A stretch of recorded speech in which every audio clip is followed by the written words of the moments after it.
周四亞市中嘅黃金簡直係停唔落嚟，現貨黃金又一次大爆升，全日升超35美元，勢頭勁到冇朋友。到底咩原因撐住佢一路升？講到底都係貿戰緊張加埋美聯儲寬鬆預期，兩大引擎一齊開，金價想唔衝都難。今次行情嘅火種又係美國總統特朗普。彭博社報道，特朗普直接宣布美國而家同中國陷入貿戰。呢句說話一出，全球投資者即刻驚驚地擔心全球經濟長期會受損。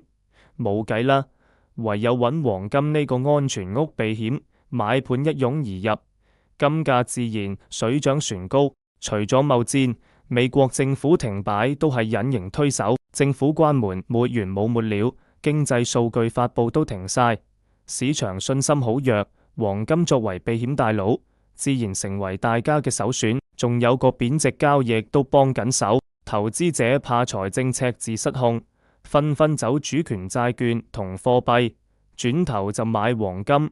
呢波資金流簡直係及時雨，直接推高金價。仲有個重要點要提，今次金價上升唔單止靠投機買盤，仲有實物購買撐住，加上各國央行不停囤金，呢兩個因素先係定海神針，支撐住金價。今年到而家已經飆升超60%，從低位一路衝到而家嘅高位，成績真係靚到爆。再睇技術面，雖然金價喺歷史高位下面少少盤整，但走勢仲係睇升。日線圖顯示勢頭始終喺買家呢邊，相對強弱指數 RSI 仲企喺95嘅超買區間，上升壓力仲好大，未到頂。如果之後金價能突破周三創嘅紀錄高位，下一步就會瞄準4250美元阻力位，過咗4250之後就係